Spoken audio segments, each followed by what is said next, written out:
Hello दोस्तों, कैसे हैं आप सब। उम्मीद करती हूँ अच्छे और मस्त होंगे। आज की कहानी है बारिश में गरीब माँ बेटी का चिकन समोसा। शहर के एक कोने में, जहाँ झुग्गियों की लंबी कतारें थीं, वहीं एक छोटी सी टिन की छत वाली झोपड़ी में रह रही थी फातिमा और उसकी 12 साल की बेटी सायरा। बाहर बारिश जोर पकड़ चुकी थी और अंदर छत से टपकता पानी उनके पुराने गद्दे को गीला कर रहा था। सायरा अपनी माँ की गोद में सिर रखकर बोली, अम्मी, बहुत भूख लगी है। घर में कुछ खाने को है? फातिमा ने अपनी पुरानी अलमारी खोली, जिसमें सिर्फ कुछ सूखी रोटियां और आधा कटोरी चने पड़े थे। उसने धीरे से अपनी बेटी के सिर पर हाथ फेरा और खुद को संभालते हुए बोली, बेटा, कल के लिए थोड़ा बचाकर रखना होगा। लेकिन देखो, हम कुछ अच्छा बनाएंगे। तेरे पसंदीदा चिकन समोसे। सायरा की आंखों में चमक आ गई। अम्मी, लेकिन चिकन कहाँ से आएगा?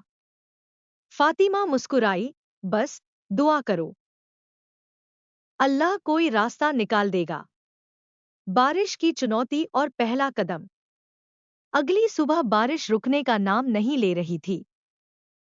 फातिमा ने अपने पुराने स्टोव पर उधार लिए चिकन और आलू से भरपूर समोसे तैयार किए। यह उनकी आखिरी बचत थी। अब बस इन समोसों को बेचकर कुछ पैसे कमाने थे। सायरा खुश थी। उसे लगा कि आज कुछ अच्छा होने वाला है। लेकिन बाहर का मौसम उनका इम्तिहान लेने को तैयार था। तेज हवा और बारिश के बीच माँ बेटी ने पुराने स्टील के ठेले को सड़क के किनारे धकेला। किसी ने उनकी तरफ ध्यान नहीं दिया। दोस्तों, स्टोरी को पूरा अंत तक जरूर सुने। यदि आप हमारे चैनल पर नए हैं और अभी तक आपने चैनल को सब्सक्राइब नहीं किया है, तो प्लीज वीडियो को लाइक और चैनल को सब्सक्राइब जरूर कर लें। अभी कर लें, क्योंकि बाद में आप भूल जाएंगे। कुछ लोग रुके, समोसे की खुशबू सूंघी, लेकिन फिर आगे बढ़ गए। फातिमा और सायरा की उम्मीदें धीरे धीरे बारिश में धुलती जा रही थी। सायरा धीरे से बोली, अम्मी, क्या कोई हमारा समोसा खरीदेगा भी? फातिमा ने अपनी बेटी का हाथ थामा। अगर मेहनत सच्ची हो, तो अल्लाह मदद जरूर करता है। बस थोड़ा सब्र रखो। आगे क्या होगा? क्या मां बेटी को कोई ग्राहक मिलेगा? क्या उनकी मेहनत रंग लाएगी? या फिर कोई और बड़ी चुनौती उनका इंतजार कर रही है? सायरा का गला सूख रहा था। उसकी छोटी छोटी हथेलियां ठंडी पड़ चुकी थी। लेकिन फिर भी वह अपने कंधों पर पड़े दुपट्टे से समोसों को ढकने की कोशिश कर रही थी, ताकि बारिश की बूंदें उन पर न गिरे। गरम गरम चिकन समोसे, बस 5 रुपए में। फातिमा ने आवाज लगाई, लेकिन तेज बारिश में उनकी आवाज सड़क पर दौड़ती गाड़ियों और भीगते हुए लोगों की चहल पहल में कहीं गुम हो गई। सायरा ने देखा कि सड़क के दूसरी तरफ एक बड़ा और चमचमाता समोसे चाट का स्टॉल था, जहां लोग लाइन लगाए खड़े थे। वह मायूस होकर बोली, अम्मी, सब उधर जा रहे हैं, हमें कौन खरीदेगा? फातिमा ने बेटी का सिर सहलाया, बेटा, सब्र करो। हर किसी की किस्मत में अपना नसीब लिखा होता है। हमारी मेहनत जरूर रंग लाएगी। ठीक उसी समय एक बूढ़े बाबा, जो ठंड में ठिठुर रहे थे, सड़क किनारे रुके। उनकी आंखों में भूख झलक रही थी, लेकिन जेब में सिर्फ 2 रुपए थे। बेटा, मैं पूरे पैसे नहीं दे सकता, पर क्या तुम मुझे आधा समोसा दे सकती हो? फातिमा ने बिना कुछ सोचे एक पूरा समोसा उनकी हथेली पर रख दिया। बाबा की आंखें भर आईं। अल्लाह तुम्हें बहुत देगा, बेटी। सायरा ने मां की ओर देखा, अम्मी, हमारे पास पहले से ही कम पैसे हैं और आपने समोसा दे दिया। फातिमा मुस्कुराई, बेटी, भूख से बड़ी कोई गरीबी नहीं होती। हम मेहनत करेंगे, पर किसी भूखे को खाली हाथ नहीं लौटाएंगे। यह नज़ारा पास में खड़ी एक गाड़ी में बैठे व्यक्ति ने देखा। वह एक मशहूर रेस्तरां का मालिक था। उसने गाड़ी से उतरकर फातिमा से पूछा, क्या आपके समोसे सच में इतने अच्छे हैं? फातिमा को यकीन नहीं हुआ। उसने कांपते हाथों से एक प्लेट में समोसे परोसकर उन्हें दिए। पहला ही निवाला खाते ही उस आदमी की आंखें चमक उठीं। बहुत स्वादिष्ट। क्या आप मेरे होटल के लिए हर दिन 200 समोसे बना सकती हैं? फातिमा और सायरा के चेहरे खुशी से खिल उठे। हाँ, हाँ, बिल्कुल बना सकती हूँ। सायरा खुशी से उछल पड़ी, अम्मी, हमारी किस्मत बदल गई। धीरे धीरे फातिमा और सायरा की मेहनत रंग लाने लगी। बारिश के मौसम ने जिस संघर्ष की शुरुआत की थी, उसी संघर्ष ने उन्हें एक नई मंजिल दी। कुछ महीनों में उनका छोटा सा ठेला एक छोटी दुकान में बदल गया। अब लोग उनके चिकन समोसों की तारीफ करने लगे थे, और वही अमीर लोग जो कभी उनकी दुकान के पास भी नहीं आते थे, अब लाइन लगाकर समोसे खरीदने आते थे। फातिमा और सायरा की दुकान अब चल निकली थी, लेकिन सफलता के साथ नई चुनौतियां भी आईं। पास में वही बड़ा समोसे चाट का स्टॉल चलाने वाला आदमी, जिसे देखकर सायरा कभी मायूस हुई थी, अब परेशान होने लगा था। उसकी बिक्री गिरने लगी थी। एक दिन वह गुस्से में उनकी दुकान पर आया और बोला, तुमने मेरी ग्राहकी छीन ली। यह इलाका मेरा है, यहाँ तुम्हारी दुकान नहीं चलेगी। फातिमा विनम्रता से बोली, भाई, हमने कोई गलत काम नहीं किया। हम बस अपनी रोजी रोटी कमा रहे हैं। लेकिन वह आदमी धमकी देकर चला गया। कुछ ही दिनों में उनकी दुकान के सामने नगर निगम के अफसर आए और कहा, यह दुकान गैरकानूनी है, तुम्हें इसे हटाना होगा। सायरा डर गई, अम्मी, अब क्या करेंगे? फातिमा ने अपने ग्राहकों से मदद मांगी। रेस्तरां के मालिक, जो उनका ग्राहक था, उसने कानूनी सलाह दी और कहा, तुम इस दुकान के लिए लाइसेंस ले सकती हो। मैं तुम्हारी मदद करूंगा। कई संघर्षों के बाद फातिमा को अपनी दुकान का लाइसेंस मिल गया। अब उनकी दुकान का नाम था सायरा के स्पेशल चिकन समोसे। सायरा अब पढ़ाई भी कर रही थी और अपनी मां के साथ दुकान भी संभाल रही थी। उसकी मेहनत और लगन देखकर हर कोई उसे सराहता था। एक दिन वही बड़ा समोसे वाला आदमी फिर आया, लेकिन इस बार उसके चेहरे पर गुस्से की जगह शर्मिंदगी थी। उसने कहा, बहन, मैं गलत था। तुमने सच्ची मेहनत से अपनी जगह बनाई है। मुझे माफ कर दो। फातिमा मुस्कुराई, कोई बात नहीं भाई। मेहनत से हर कोई आगे बढ़ सकता है। अगर तुम चाहो तो मैं तुम्हें अपने समोसे बनाने का राज भी सिखा सकती हूँ।